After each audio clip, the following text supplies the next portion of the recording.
In a quiet house, a young couple is busy fixing their sink's leaky pipes. You know, the kind of romantic date night plumbers would approve of. Then the doorbell rings. When Jamie checks, there's no delivery guy outside, just a package with his name on it. They open it, and inside is a ventriloquist doll, the kind that can talk. Because, of course, nothing bad ever happens when creepy dolls arrive uninvited. Later, Jamie steps out to buy something, leaving Lisa alone with the doll. That's when things start to feel wrong. The music player turns on by itself, the clock stops ticking, the kettle whistles, and somewhere in the house, a child's laughter echoes. And trust me, it's never a good sign when you don't have a child. Then, as Lisa checks the doll, suddenly, Jamie comes home with flowers in hand, stepping inside and calling out for his wife. A voice, Lisa's, answers from the bedroom. As Jamie walks in, he spots blood and gets the sinking feeling that something is very wrong. He approaches the bed and reaches to pull back the blanket, when suddenly, when the police investigate, Jamie becomes the only suspect. But here's the thing. He wasn't drunk and he wasn't on drugs. So Detective Lipton, well, he doesn't arrest him right away, but he definitely suspects Jamie killed his wife. Then Lipton asks Jamie why he keeps involving the creepy doll in his wife's murder case. Jamie explains that back in his hometown, there's a local legend. One that says, if a ventriloquist doll shows up at your door, it's a bad omen. And it usually means death is close behind. So, Jamie asks the detective to look into who sent that package. But Lipton doesn't believe in anything supernatural, kind of like when a friend borrows money and says, I'll pay you back tomorrow. With no evidence to hold him, Jamie is released. He goes back home and checks the box the doll came in. There, he finds the name Mary Shaw, the doll's creator, and the doll itself is named Billy. Jamie takes the doll back to his hometown, hoping to find out who sent it. When he arrives at his family home, he's greeted by a woman, his stepmother. Jamie didn't even know that his father had remarried. He walks in and meets his father, and the sight makes Jamie pause. His father is pale, sitting in a wheelchair. Ella explains that his father recently suffered a stroke. After a brief conversation, Jamie leaves. His relationship with his father has never been great. He heads to the local coffin maker and meets a man there. Jamie asks him to make a coffin for his wife. Once that's arranged, he returns to the motel with the doll in hand. That night, as he sleeps, he sees the figure of Mary Shaw lurking behind the curtain.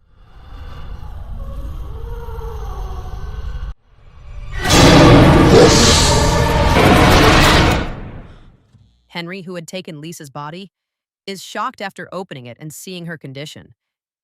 Then he hears a voice. It's a woman, his wife, hiding under the house in fear. He gently coaxes her out, and eventually Marion agrees to come out. Henry then takes a photograph of Lisa's body.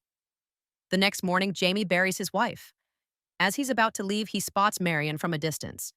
When they meet, Marion warns him that it was Mary Shaw who killed his wife, and to beware of Mary Shaw's gaze. She had no children, except for her dolls.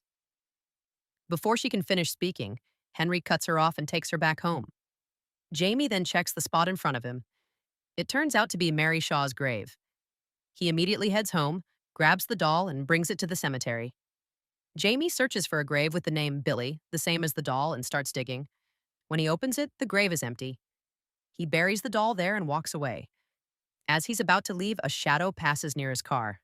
And then suddenly,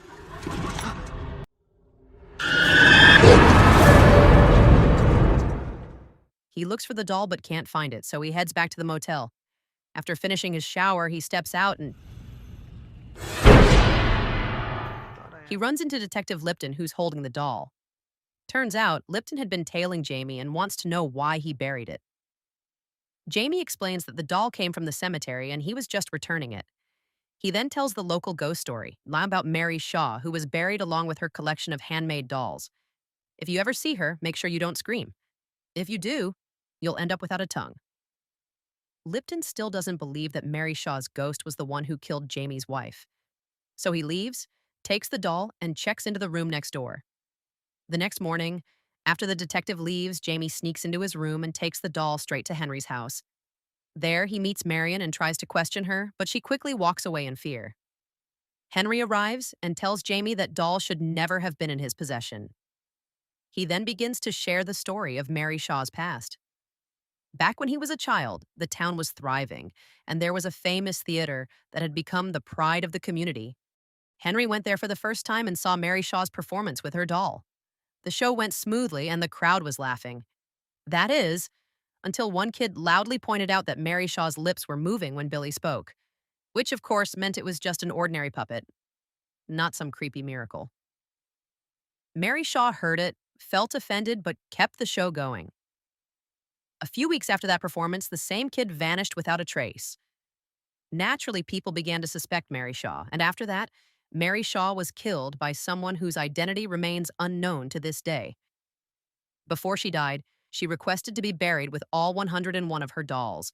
She also asked for her body to be turned into a doll before burial, which is definitely not on most people's bucket list. Henry, who was just a kid at the time, saw Mary Shaw after she'd been turned into a doll. And for a split second, he saw the ghost of Mary Shaw.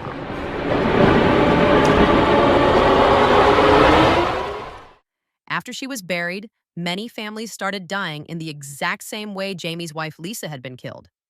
Jamie, knowing the location of the old theater, decides to check it out. While Jamie is on his way there, Lipton tries to inspect the graves of Mary Shaw's dolls. But every single grave is empty, like someone threw the creepiest yard sale in history. When Jamie arrives at the theater, he takes a small boat to get inside, since the place sits right in the middle of a lake. Jamie steps inside and starts looking around, then notices a bridge above the stage curtains. He crosses it and enters a long, dim hallway. At the end, he finds a room where Mary Shaw once did her makeup. There, he discovers Mary Shaw's personal book on how to create the perfect doll. And in that book, there was also a poster of a missing boy named Michael Ashen. And then, time itself seems to stop. Jamie bolts back to his father's house to ask about Mary Shaw.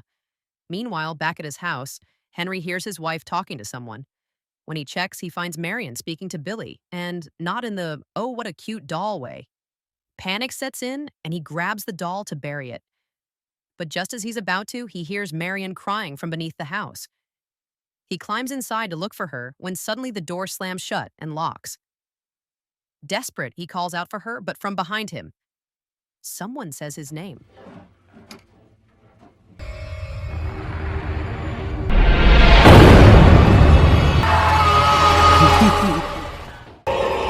Your voice is mine now.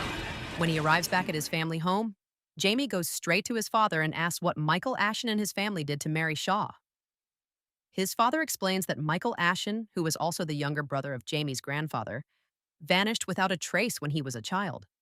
And Michael Ashen was the very same kid who embarrassed Mary Shaw during her performance with Billy. For his family, there was only one suspect, Mary Shaw. So his family, along with a few townsfolk, took justice into their own hands, cutting out Mary Shaw's tongue before killing her. But Mary Shaw came back, seeking revenge on everyone who had been involved, including the descendants of those people. That's why his father had pushed Jamie away, to keep him far from Mary Shaw's wrath. After learning the truth, Jamie said he would stop Mary Shaw and leave that place.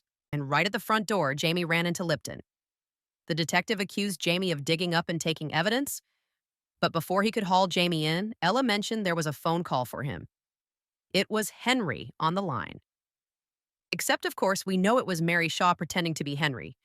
She claimed she could prove Jamie's innocence and told him to meet her at the theater. Before she could finish speaking, the line went dead. Jamie ran because Lipton still didn't believe him and was set on making an arrest. The two of them ended up heading toward that old theater on the lake. Jamie, still searching for Henry, stepped inside, only to be followed by Lipton, who was right on his heels. Inside, Mary Shaw, still pretending to be Henry, lured Jamie toward a room. He walked down the same hallway as before and slipped into one of the rooms. But Lipton found him.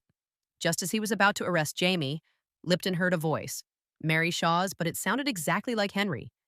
Then he spotted a hidden passageway nearby.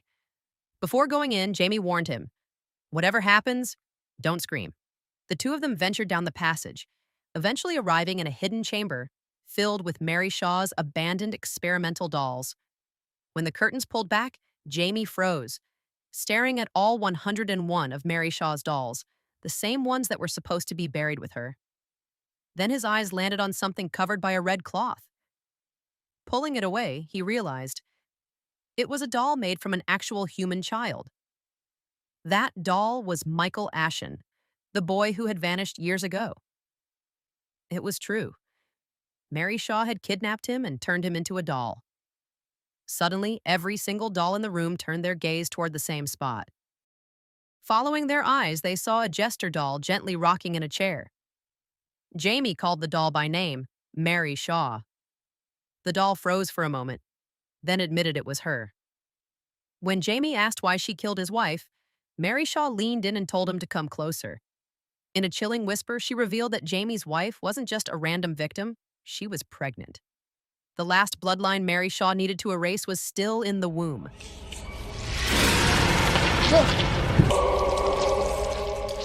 They lunged at her, trying to end it, but she slipped from one doll to another, like smoke jumping between flames.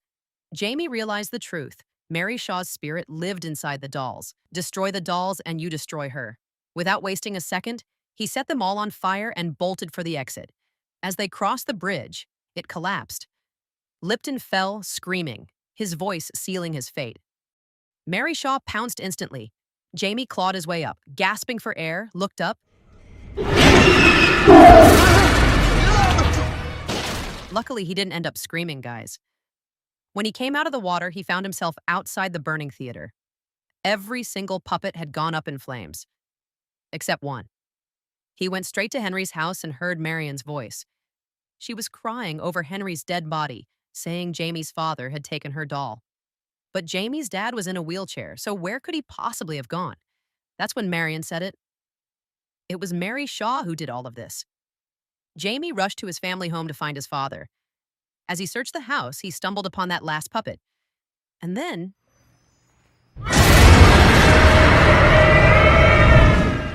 Jamie set the doll on fire and the ghost vanished. But when he turned around, he saw his father sitting in the wheelchair. Completely still, he walked closer and switched on the light, only to realize his father had been dead for a long time and turned into a puppet. Then it hit him. The one moving his father's puppet body was his stepmother, Ella, and every horrible thing that had happened was because of her, which meant Ella was Mary Shaw all along. And then